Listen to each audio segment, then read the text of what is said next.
Buenas tardes, mi nombre es Jorge Baclini.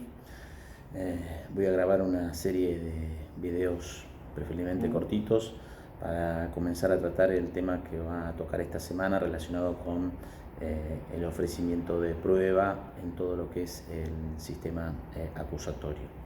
Vamos a empezar desde lo que es la parte general del tema, una presentación, y vamos a dejar para la clase final de Zoom más todo lo que aborda las cuestiones particulares. En general lo que podemos decir, y a esto a título introductorio y para comenzar, que lo que es la etapa intermedia se desarrollan y se resuelven cuestiones muy importantes dentro de lo que es el proceso penal. Es cierto que cada etapa tiene un objetivo puntual, por ejemplo la investigación hace la recopilación de la evidencia para ver si hay un caso, para proyectar una acusación o en su caso archivar, que en el juicio oral lo que se hace específicamente es la producción de esa prueba ante un juez o ante un jurado, esperemos que próximamente esto se incorpore, para que se dicte sentencia.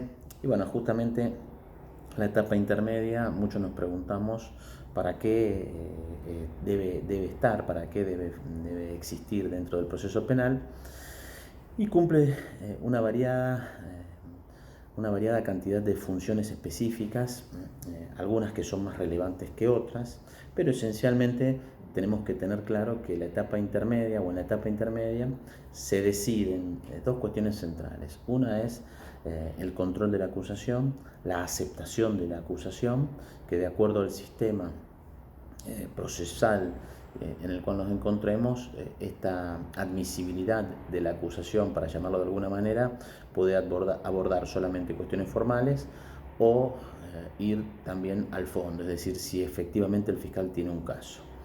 Y por otro lado, otra cuestión esencial, que es la que vamos a abordar específicamente en este ciclo, en estas charlas, es la relacionada a todo lo que hace a el control de la prueba, la admisibilidad probatoria. En esto entonces vamos a observar que la etapa intermedia lo que hace es la observación puntual, si se abre o no se abre un juicio, y un poco cómo se va a desarrollar ese juicio en función a las pruebas que fueron admitidas y a los hechos que fueron observados específicamente. Dentro entonces de lo que nosotros habíamos hablado inicialmente en el control de la admisibilidad en general de la prueba, antes de comenzar en lo específico, hay que remarcar una serie de cuestiones básicas. Lo primero que hay que remarcar que el ofrecimiento de prueba es específicamente una obligación para el Ministerio Público Fiscal o para el fiscal que lleva el caso, porque él es el que tiene el omnibus probandi tendiente a desvirtuar el estado de inocencia que favorece a cualquier imputado. La defensa, en relación al ofrecimiento de prueba, esto sí es una cuestión más estratégica, porque la defensa puede definir una defensa pasiva, en cuyo caso le valdrá solamente decir que el fiscal no tiene un caso, que no tiene pruebas para sustentar un caso, y desde esta defensa negativa no será necesario que ofrezca prueba. Es decir, que para la defensa será facultativo. Si postula una defensa activa, podrá sí ofrecer prueba, podrá no ofrecerla.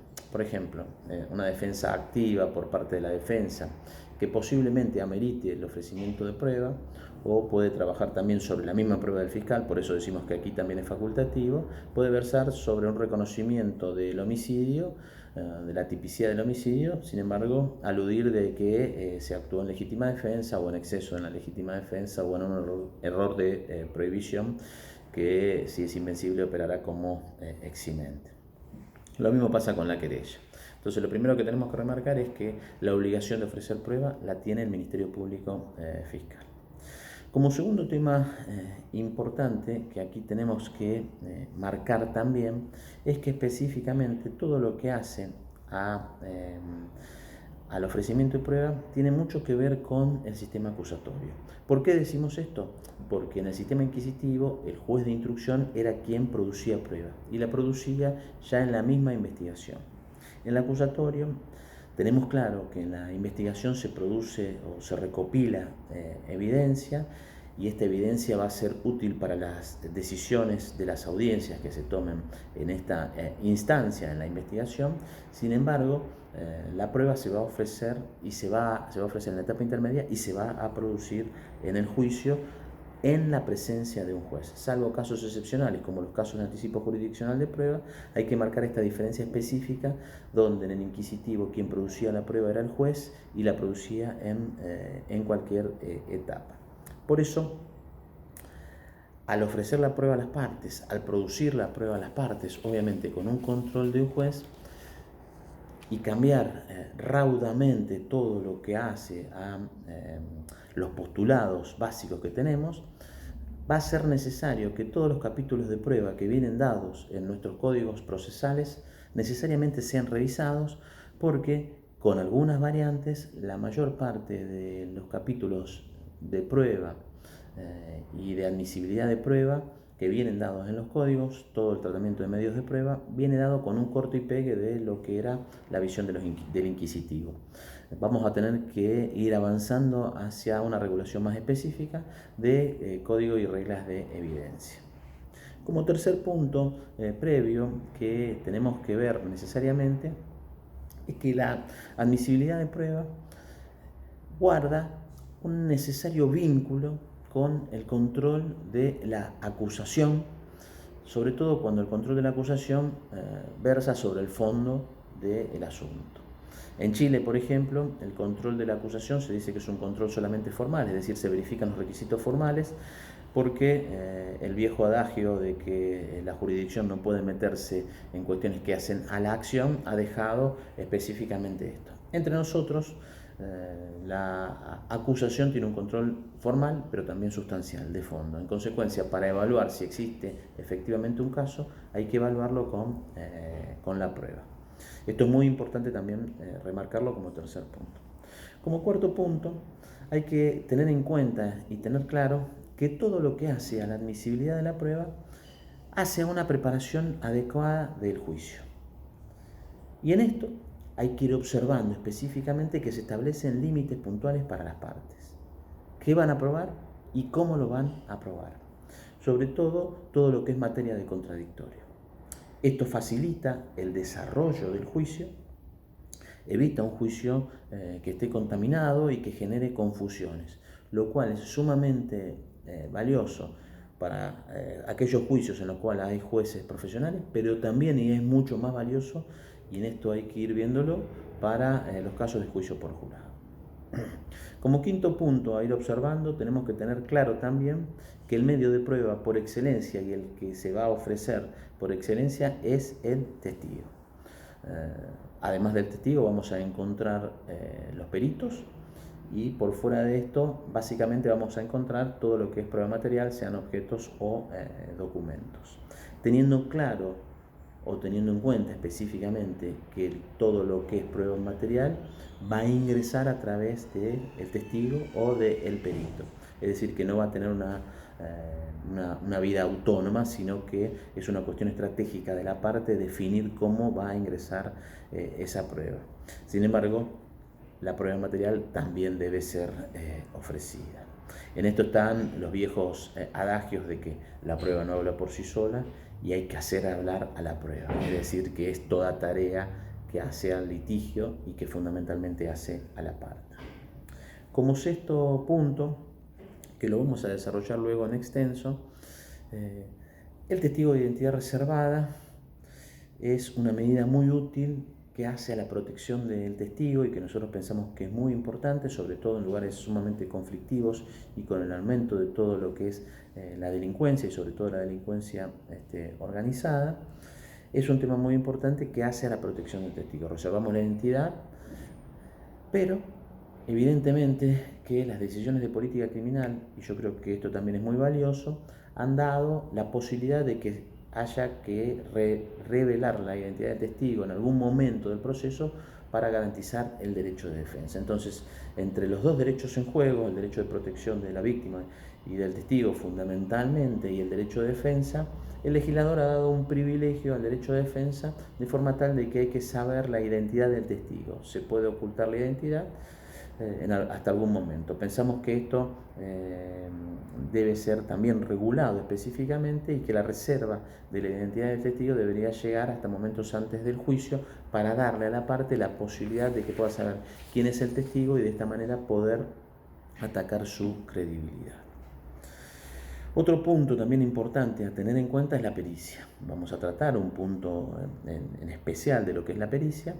En esto tenemos que ir viendo que los que van a declarar específicamente son los peritos en persona, sometidos al examen y al contraexamen.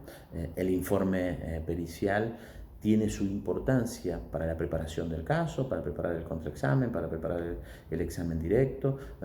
La pericia contiene cuestiones técnicas muy importantes, pero lo que va a tener que ir al juicio es el perito declarando. El informe podrá ser utilizado también como una declaración previa para refrescar memoria o evidenciar contradicciones.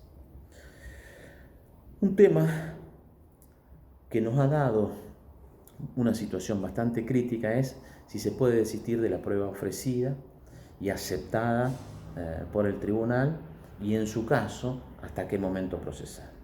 Desde la visión que nosotros seguimos, la prueba es de la parte hasta que se produce en el debate. En consecuencia, es una cuestión estratégica que se pueda desistir o no desistir de la prueba. Cuando la prueba se produce, pasa a ser prueba del proceso y aquí rigen los principios de comunidad de prueba y de adquisición de la prueba según lo que se pueda entender.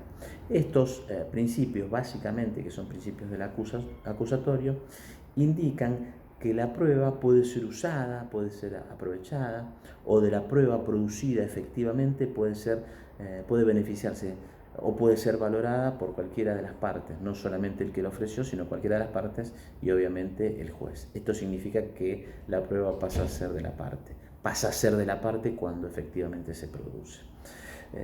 Su base o específicamente no podemos sostener que no se puede desistir por el principio de adquisición de la prueba porque justamente allí hay una situación diferente. El principio de comunidad de prueba o de adquisición de prueba dicen que la prueba o parte de la premisa de que la prueba se ha producido, mientras que el desistimiento de la forma que nosotros estamos sosteniendo es posible durante todo el periodo hasta que la prueba efectivamente se produce. Desde nuestra visión, la posición contraria parte de una visión inquisitiva donde el juez podría tener la posibilidad de obligar a que se produzca la prueba. De hecho, los fallos que menciono yo en el artículo que está escrito y que se va a acompañar como un material, se citan casos donde el juez está obligando a la parte a tener una actuación determinada. Es más, este principio tendría más relación con la prueba aludida, es decir, la prueba ofrecida, que con la prueba producida desde la visión que se está tomando, que es contraria a la nuestra. Esto también se vincula mucho con reglas de evidencia. Es necesario en este punto también establecer una regla de evidencia, y esto del desistimiento de la prueba se relaciona muchísimo con el testigo hostil. Al no estar previsto específicamente el testigo hostil, que es aquel que yo sé que va a ser contrario a mi teoría del caso, pero que igualmente lo quiero ofrecer, pero para contraexaminarlo, por la forma de pregunta del contraexamen, al no estar regulado el testigo hostil, me veo en la necesidad de ofrecer un testigo al cual voy a tener que darle un examen directo. Esto es bastante problemático y bastante crítico. Bueno, esta es la primera parte del video, ya seguimos con los restantes.